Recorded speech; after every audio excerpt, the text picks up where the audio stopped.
I am Liridona, an Albanian from North Macedonia. My name, a conjunction of two Albanian words, Liri and Dona, means freedom and want. From birth, I was imbued with a politically charged identity, one that resonated deeply with the year I was born, 91. The European community leaders arrived in Luxembourg with plenty of unity problems of their own on the agenda, but decided they could not stand idly by as Yugoslavia disintegrated. What's more, as several said openly, this was an opportunity to make up for Europe's failure to act coherently during the Gulf crisis. A pivotal year marking the dissolution of former Yugoslavia. This period was not just historical, but deeply personal, shaping my understanding of freedom, identity, and all the complexities that come with it. The concept of freedom, central to my name, contrasted sharply with the negative connotations of balkanization, a term frequently used to describe the fragmentation and conflict in the region. And this inherent contradiction in my identity sparked a deep curiosity in me.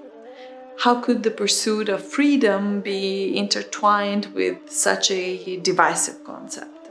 This question led me to then study balkanization and dedicate my career to understanding it. In many ways, this book is the result of that journey.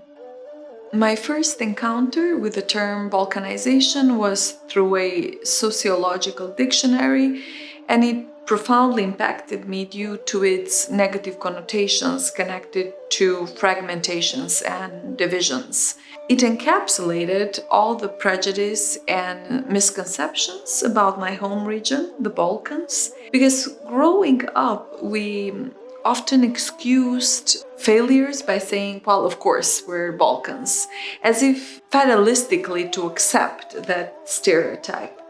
This spurred me to challenge and understand that such a historically and politically loaded term could define easily a region and its people so completely. Discovering how then balkanization was used as early as 1918 or even earlier in discussions about Europe's future really opened my eyes to the longevity and the persistence of the term. It's remarkable and somehow disheartening, but not surprising, how a concept from over a century ago remains so relevant and it continues to shape perceptions today.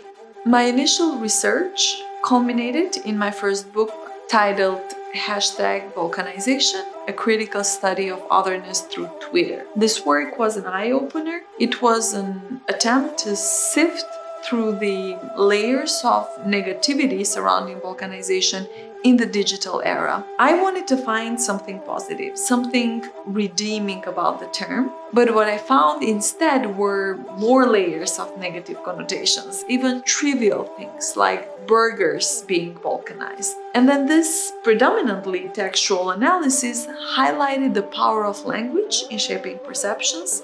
It revealed how language shapes identities through the lenses of self and other.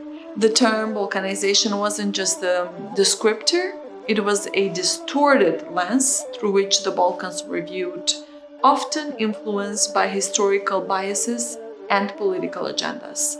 The Euro-Atlantic processes, encompassing policies and actions of the EU and NATO towards the Western Balkans, are central to my book. These processes are intended to integrate the region into the broader European and transatlantic frameworks. However, my research reveals a paradox. Without the immediate threat of conflict, the EU lost some of the political will, or at least some of the sense of urgency, to integrate the Balkans into the European project, and they've since become a bit of an afterthought in European politics.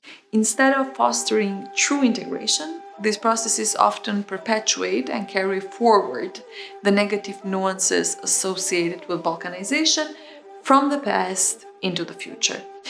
This is also why the title of my book is Back to the Future. The book illustrates how these negative stereotypes and divisive narratives are not only sustained, but also strategically recirculated Instead of breaking free from these historical shackles, the Western Balkans and their relationship with the West continue to be defined by them, creating a cyclical pattern that is so difficult to escape, and in which the West continuously strives to create a perception of a unified identity on the back of the Balkans, who perpetually disintegrate. Nonetheless, Blair and Clinton arrived at an understanding. The deal that Clinton and Blair strike is that Blair will not bring up the issue of ground troops during the next couple of days, when NATO unity is the key, when finding an agreement to intensify the air campaign is what Clinton wants, and in return for which the president agrees to start very quietly planning between the United States and the UK on preparing for a ground invasion. Confirm on a high-rise building.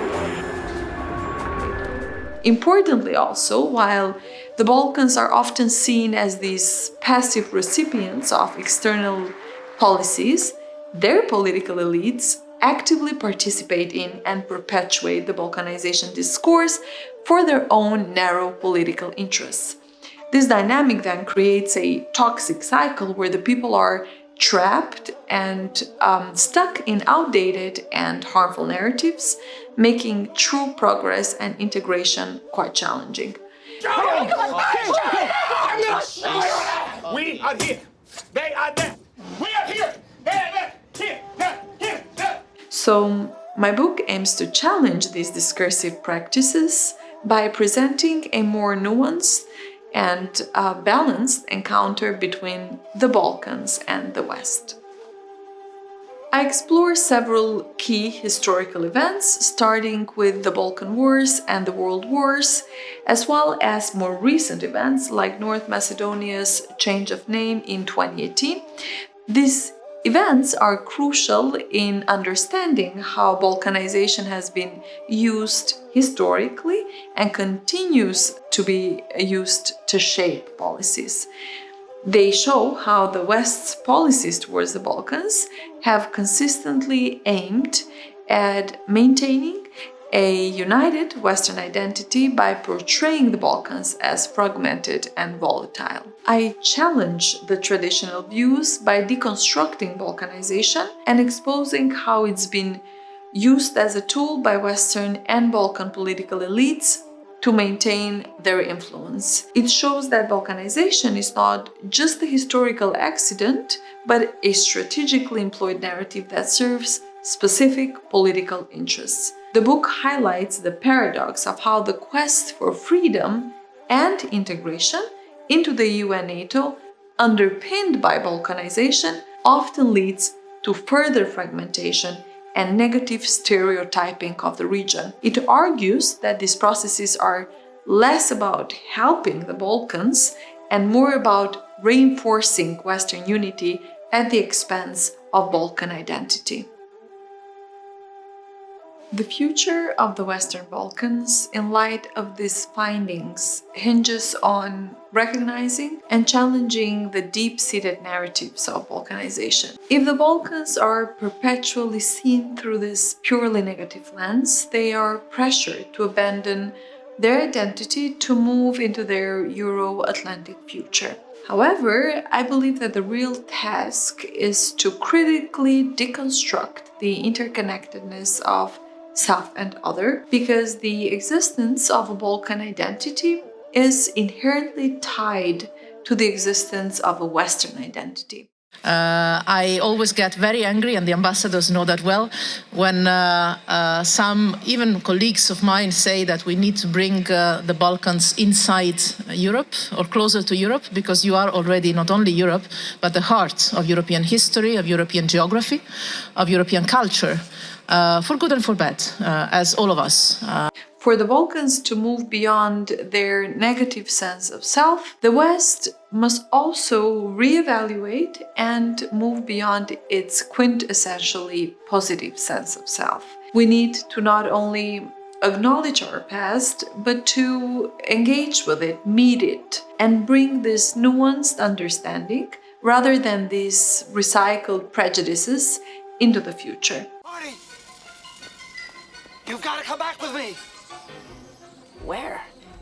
Back to the future. This shift might leave the West with one less other to shape its identity, and it might also reduce opportunities for political elites on both sides to exploit prejudices for their own political agendas, but ultimately it would benefit everyone. Essentially, it's about bringing us into the future with a vision of unity, cooperation, and a deeper understanding of our intertwined histories and destinies.